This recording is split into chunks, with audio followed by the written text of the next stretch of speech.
10번째 사연. 적이 나무 뒤에서 총구를 겨눠 죽기 3초 전에 노인 이야기. 1967년 초 베트남 전투 작전 때 대대장의 지휘하에 우리 1대대 3중대는 차이산을 깊숙이 파고들어 사레오산까지 일주일 동안 산악 수색 작전을 하게 되었다. 이 지역을 중심해서 적들의 군사기지를 포위하고 소탕하기 위함이었다. 이는 백마부대의 1967년 첫 작전인 마두 1호 작전이었다. 우리 3중대는 일주일 동안 산 정상까지 수색 작전을 했지만 적 베트콩은 한 명도 발견하지 못했다. 내가 속한 1소대는 해가 질 무렵 산 능선에 천막을 쳐놓고 날이 어두워질 때 적들이 움직이는 상황을 살피며 계곡을 내려다보았다. 이때 적들이 나무숲 사이로 숨어가며 우리가 작전하고 온 산 너머로 아군의 눈을 피해 다시 되돌아가고 있는 것이 보였다. 드디어 적을 발견한 우리 부대는 순간의 기회를 놓치지 않고 집중 사격을 퍼부었다. 150m 거리에서 적들이 쓰러지는 것이 보였다. 만원경으로 보면 코앞에 있는 것으로 보이기 때문이다. 이날 전투가 끝난 후 모든 분대원들은 일방적으로 적을 공격해서 아군 한 명도 다친 사람 없이 대전과를 세웠다고 너무 좋아했다. 다음날 아침이 밝으니 소대장으로부터 어제 사격한 곳에 몇 명이나 베트콩들이 죽었는지 시체를 확인하고 총은 몇 정이나 있는지 확인하라는 명령이 떨어졌다. 분대장은 이 병사 저 병사에게 가라고 했으나 서로 몸을 사리고 모두 가기를 꺼려했다. 시체 확인을 하러 가는 것은 무엇보다도 최고의 위험이 따르는 일이기 때문이다. 시체를 확인하러 가면 적이 숨어있다 공격하기 때문에 많이 죽는다. 그러므로 서로 안 가려고 한다. 분대장은 평소 껄끄럽게 보던 나와 부분대장, 유근태 병장을 지목하며 천생 너희들이 시체 확인하러 가야 되겠다 하고 싱긋 웃는다. 나와 유병장 역시 가기 싫었지만 갔다 오겠노라고 대답했다. 유근태 병장과 나는 계곡으로 내려가기 전에 전날 사격한 지점을 먼저 위에서 자세히 내려다보며 위치가 어디쯤인지 살펴보았다. 위에서 쳐다보니 직선거리 150m쯤 되었다. 아름드리 큰 나무가 있고 옆에는 큰 바위들이 보였다. 멀리에서 이 목적지를 머리에 익힌 후 단독 군장에 무전기를 휴대하고 유병장과 나는 내리막길 골짝을 향해 조심성 있게 출발했다. 둘이 살금살금 기어 정글과 바위가 뒤엉킨 험한 곳을 5m쯤 걸어가서 무슨 인기척이 나는지 확인하고 이상이 없으면 다시 걸어가다 또 앞이 안전한지 확인하고 다시 걸어갔다.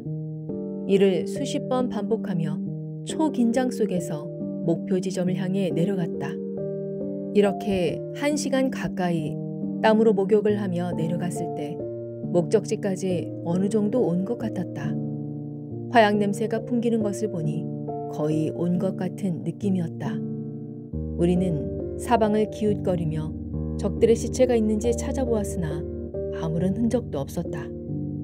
위에서 볼 때는 큰 나무, 큰 바위 지역을 간단하게 찾을 것 같았는데 실제로는 정글을 우회하면서 오느라 200m나 더 왔기 때문에 막상 내려와 보니 지역 분별을 할 수가 없었다. 성질 급한 유근태 병장은 자기가 앞에서 가며 찾아보겠으니 나에게 뒤따라오라고 말했다. 내가 앞에 가다가 이제부터는 유병장이 앞에 가게 되었다. 이후에 알고 보니 이때 하나님은 적이 앞에 숨어 있음을 보고 순서를 바꿔주신 것이었다. 유근태 병장은 총 자물쇠를 풀고 적이 나타나면 즉시 쏘려고 옆구리에 총을 대고 바위 위에 낀 미끄러운 이끼를 조심스럽게 밟으며 긴장하면서 내 앞에서 걸어 올라갔다.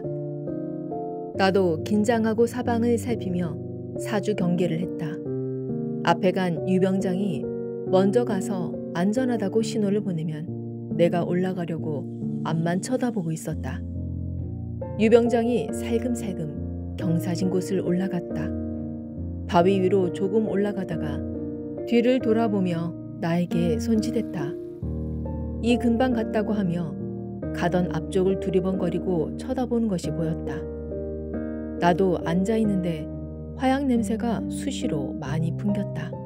그래서 여기가 확실하구나 라고 판단하고 긴장하고 있었다. 나와 유병장의 거리는 6m쯤 떨어져 있었다. 유병장은 앞에 가로막힌 2m도 넘는 높은 바위를 원숭이처럼 살살 기어 올라갔고 나는 밑에서 사주경계를 하며 쳐다보고 있었다. 그런데 유병장이 바위에 올라간 지 한참 지났는데도 아무런 신호가 없기에 안전한가 보다 하고 나는 일어나서 2m나 넘는 높은 바위턱을 밟으며 기어 올라갔다. 다행히 발을 디딜 만한 턱이 있었다. 한 손에는 옆구리에 총을 끼고 다른 한 손으로는 바위를 잡고 올라갔다. 그런데 이게 웬일인가? 유병장은 바위에 엎드려 있었다.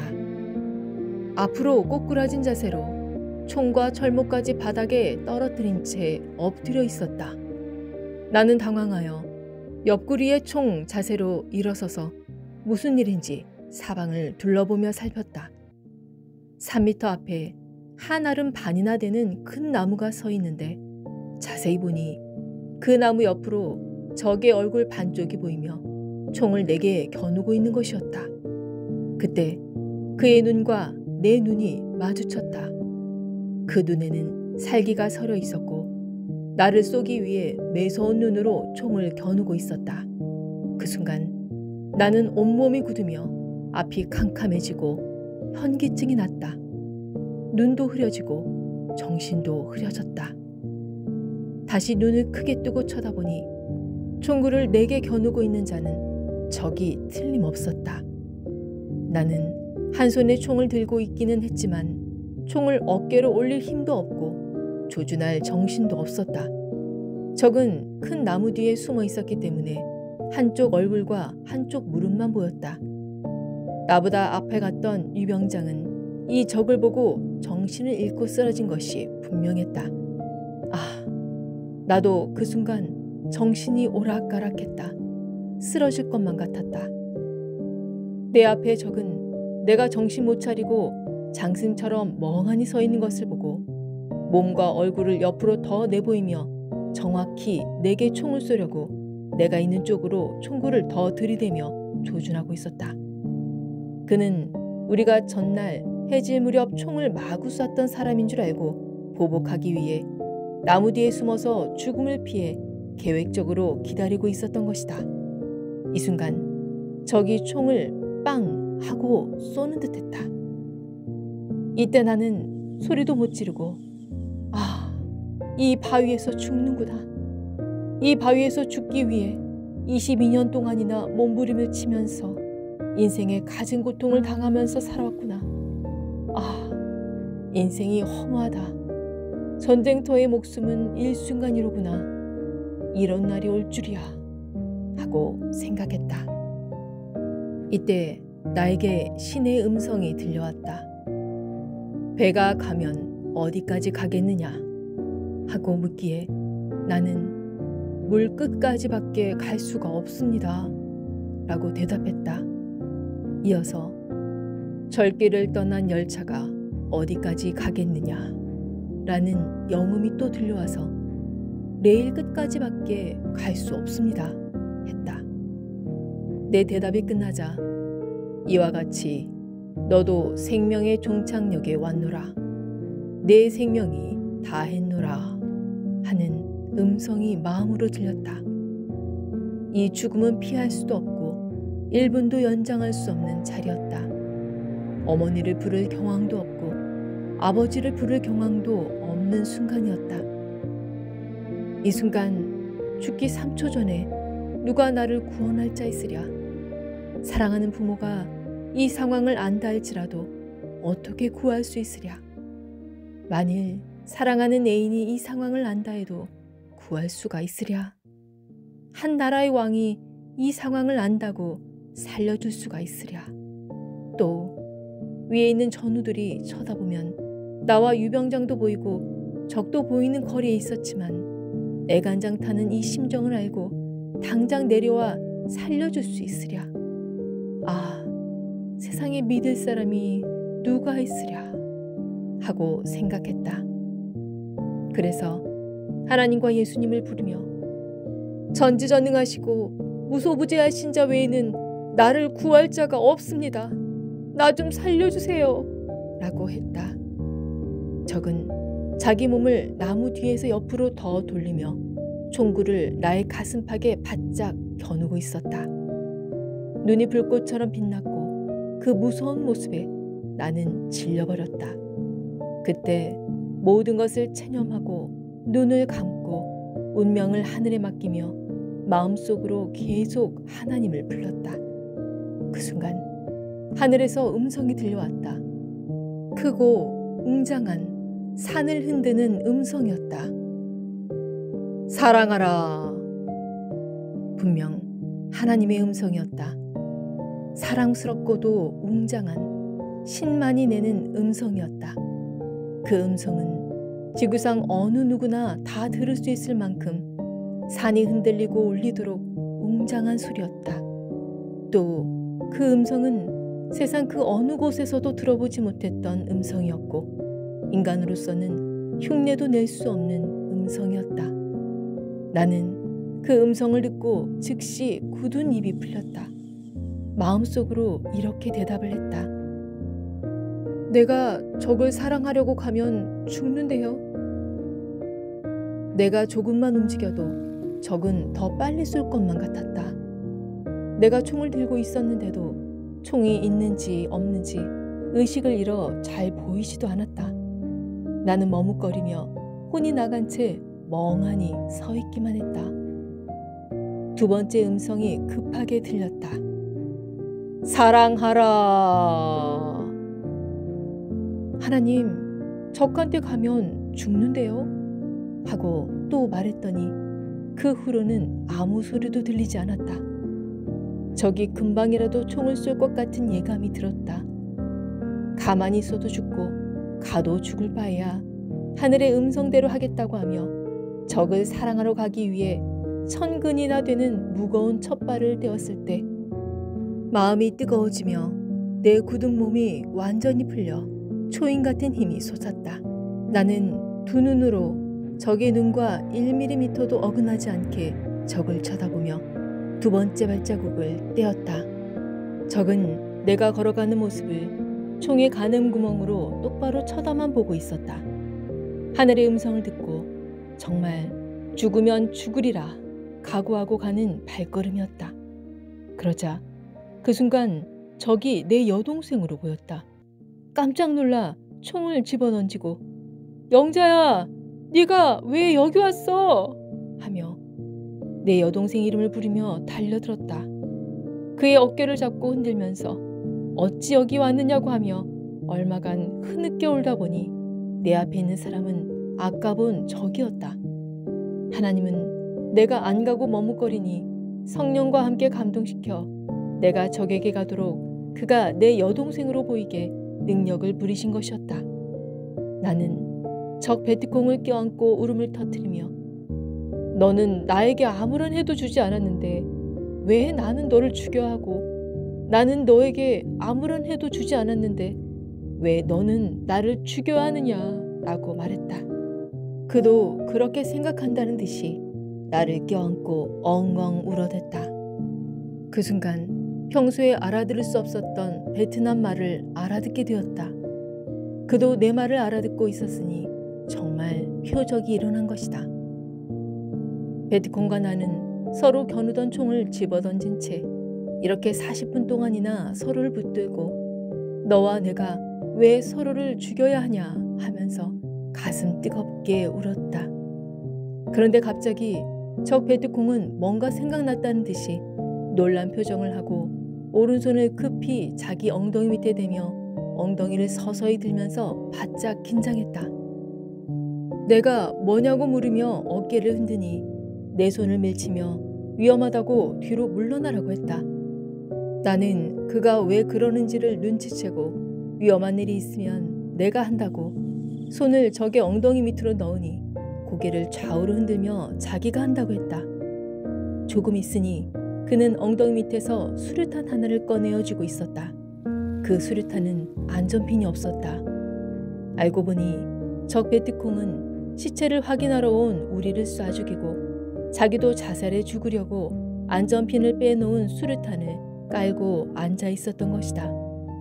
전날 우리 아군들이 쏜 총에 다리를 맞아서 일어나 걷지를 못하니 도망갈 수도 없어서 만약 총으로 우리를 못 쏴 죽이면 안전핀을 빼놓은 수류탄을 순간 터뜨려 우리도 죽이고 자기도 죽으려고 이중장치를 무섭게 해놓았던 것이다. 그런데 이제 판국이 달라져서 수류탄을 제거해야 되니 나보고 위험하다고 엎드리라는 눈치였다. 자기가 산 밑으로 수류탄을 던지겠다고 했다. 조금 전만 해도 나를 쏘려고 하던 자가 내 몸이 다칠까 조심하라고 하니 감격스러웠다. 이 모든 상황은 내가 하나님의 음성을 듣고 적을 사랑하고 행하니 하나님께서 둘 다 살리시는 일을 함께 행하고 계신 것이었다. 그때 나는 베트콩에게 너는 앉아있어서 멀리 못 던지니 실수한다. 내가 던지겠다 하면서 수류탄을 뺏으려 했다. 그는 이미 안전핀을 뺐기 때문에 전달하면 위험하다고 주지 않았다. 그리고 바위 너머 10m 이상 떨어진 곳에 집어 던졌다. 그 수류탄은 조용했던 산천에 꽝 하는 굉음을 내며 터졌다. 완전히 나도 살고 그도 살았다. 가슴이 뜨거워진 적과 나는 감격해 또 껴안고 울었다. 하마터면 40분 동안 서로 몸을 흔들면서 통곡할 때 그 수류탄이 터질 뻔했다. 안전핀을 빼놓은 수류탄을 깔고 앉아 있었는데 몸을 그렇게 흔들었어도 수류탄이 안 터진 것은 정말 하나님이 붙잡아 주신 기적이었다. 표적이었다. 누가 들어도 도대체 이해가 가지 않는 일이다. 적도 실상 자기가 안전핀을 빼놓은 수류탄을 깔고 앉아 있다는 것을 깜빡 잊었던 것이다. 한참을 서로 통곡하며 울었으니 생각날 리가 만무했다. 모두 하나님과 성령님이 행하신 것이다.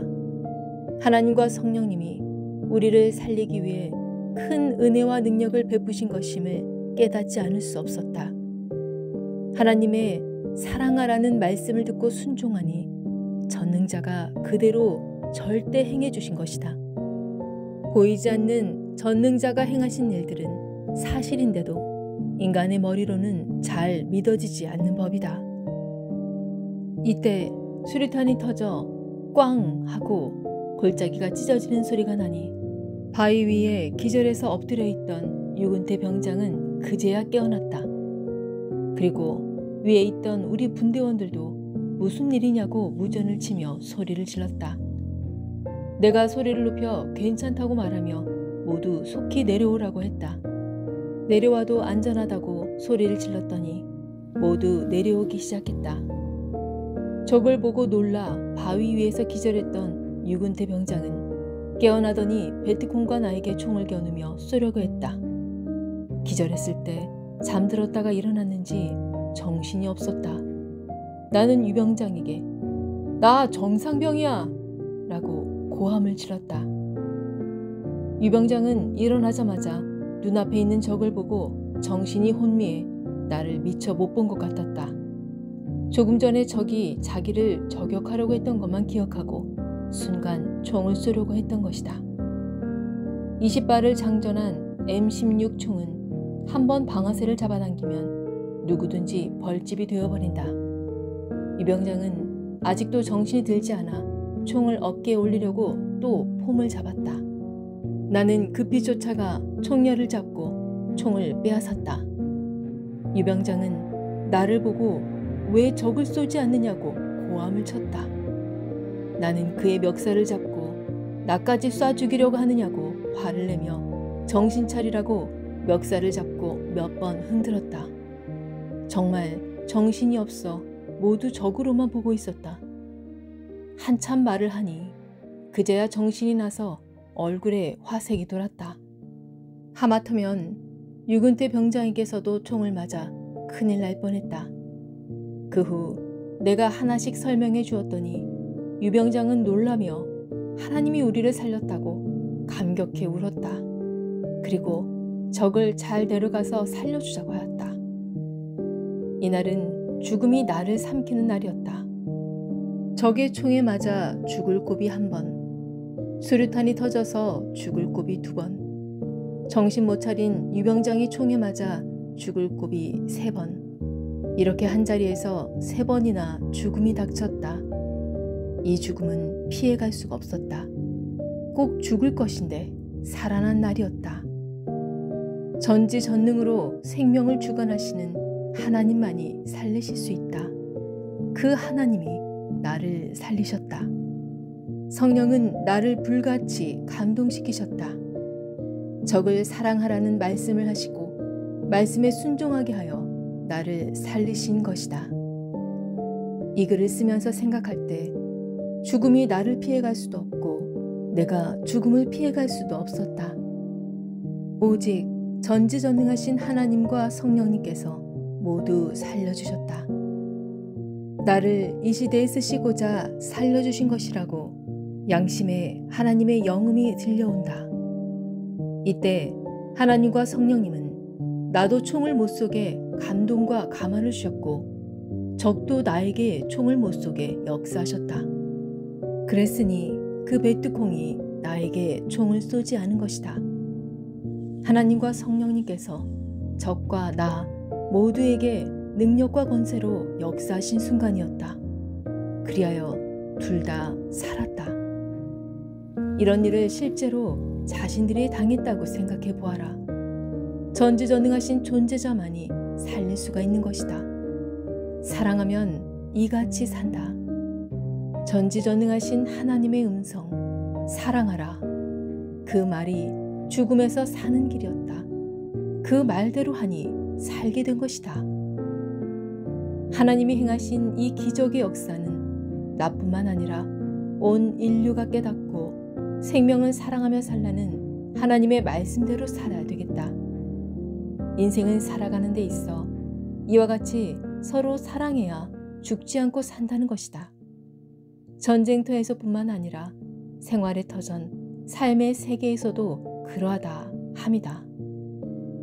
이 글은 계획적으로 하나님이 생명을 주관하시며 행하신 일을 낱낱이 쓴 것이다. 모두 나와 같이 죽음의 경지에서 하나님이 살려주신 것을 깨닫고 자기를 살려주신 하나님을 믿고 육신도 잘되고 영혼도 하늘나라에서 영원토록 살기를 바란다. 그리하라고 하나님은 이 글을 나로 하여금 쓰게 한 것이다. 일단 우리는 적 베뚜콩을 부축하여 지형이 보다 반반한 자리로 옮겼다.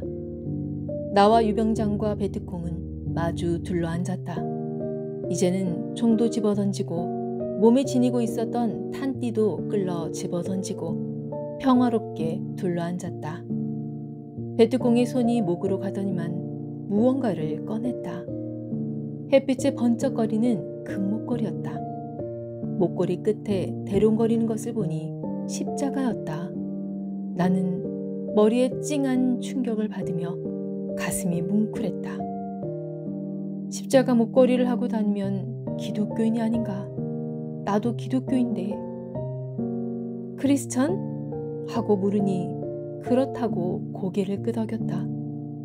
나도 크리스천이라고 하면서 주머니 속에 있던 작은 성경책을 꺼내 보이며 바이블, 바이블 했다. 그는 놀라고 반가워하면서 내 손을 잡았다. 그의 목걸이를 보니 우리가 보통 사용하는 십자가보다 3배나 컸다. 십자가가 큰 경우는 대개 가톨릭이다. 종교가 가톨릭이 맞느냐고 물어보니 맞다고 했다. 가톨릭이나 개신교나 같은 신앙의 한 형제들이다. 이렇게 나는 적도 나와 같은 신앙의 혈통임을 확인하고 다시 그를 껴안고 뜨거운 눈물을 흘렸다. 그도 마찬가지였다. 흔히 베트콩들은 한 발씩 나가는 총열이 긴 장총을 소지하고 다니는데 이 베트콩은 연발로 쏠 수 있는 공격용 총을 가지고 있었다. 나는 그에게 사랑하라는 하나님의 큰 음성을 듣고 쫓아간 것이라고 말했더니 자기도 그 순간 사랑하라는 음성을 듣고 감동을 받았다고 말했다. 저 베트콩도 하나님을 믿는 신앙인으로서 동일하게 그 음성을 들었음을 확인하게 되었다.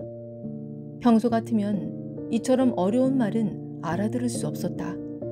그러나 이날은 서로 말이 막히지 않고 다 통했다.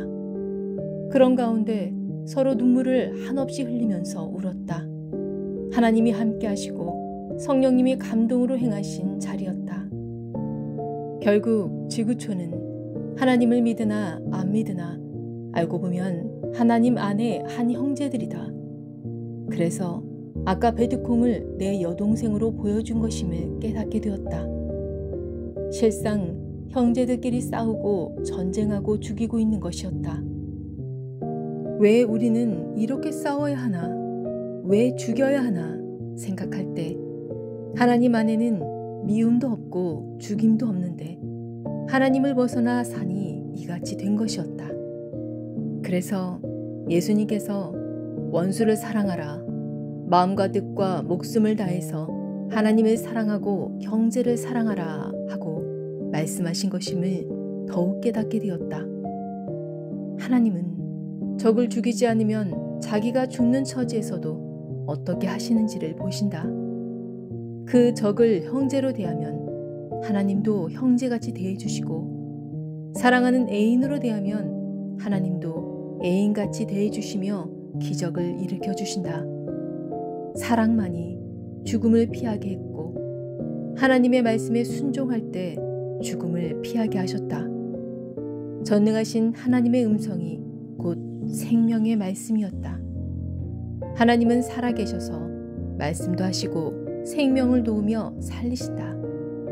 이와 같이 나타나시며 전지전능을 베푸신다. 위에 있던 분대원들이 내려왔을 때 우리가 자초지종을 말해서 모든 상황을 알게 되었다. 적들이 주위에 7, 8명 죽어있는 것을 확인하고 생포한 적만 없고서 산기슭으로 내려왔다. 적의 생명까지 사랑하니 하나님이 죽음에서 살려주신 날이었다. 그리하여 적도 살고 나와 전우도 살았다. 하나님의 음성을 들었기에 절대자의 그 음성대로 행하여서 산 것이다. 사랑하라 라는 음성을 듣고 내가 총을 쏘지 않고 그대로 나아갔기 때문에 하나님이 역사하셔서 적도 나에게 총을 쏘지 못하게 함으로 살려주신 것이다. 원수를 살려줌으로 자기도 사는 하나님의 천륜의 법칙을 깨달아야 되겠다. 적을 죽여야 사는 것이 아니라 적을 살려줘야 나도 산다는 것이다. 적도 나도 하나님의 자녀들이고 사랑하는 자들이다. 우리가 볼 때 적이지 하나님이 보실 때는 적이 아니다. 이를 깨닫고 지금껏 하나님의 구원의 사명자로 행해온 것이다. 죽을 고비 중에서도 참으로 살기 불가능했던 곳에서 살았다. 적이 100% 죽이려고 총을 겨눴는데 산 것이다. 이미 목숨이 적에게 넘어갔지만 하나님이 내 편이 되어서 생명의 말씀을 해주어 그대로 적을 사랑하니 산 것이다. 기적이다. 표적이다. 전능자 하나님의 뜻이다. 하나님은 절대자로서 불가능한 것이 없으시고 전지전능하시다. 생명은 하나님께 달려있다. 실제 겪은 내가 사실 그대로 썼다. 표현할 단어가 없어서 더 깊이 못 쓴 것이 아쉬울 뿐이다. 전능하신 하나님이 나타나셔서 행하신 모든 것을 표현할 단어가 더 이상 없어 정말로 답답하고 아쉽기만 하다. 이 글을 쓰면서 하나님께 말하기를 하나님이 행하신 이 사실을 50년 동안 간증해 오면서 전했습니다. 하니 하나님은 내가 너를 살려준 보람이 있다 하셨다. 그리고 이 책을 써서 천년 동안 후손들에게 보게 하겠으니 그때 오래전 일들을 다 기억나게 해주세요 라고 말하니 그러자 하고 말씀하셨다. 이 책을 쓸 때도 하나님은 내 앞에 서 계시며 내가 했노라, 내가 너를 살렸노라 하셨다. 하나님의 그 모습은 얼굴이 해같이 빛나 똑바로 볼 수가 없었다. 빛나는 옷이 땅에 끌리는데 광채가 나고 있었다.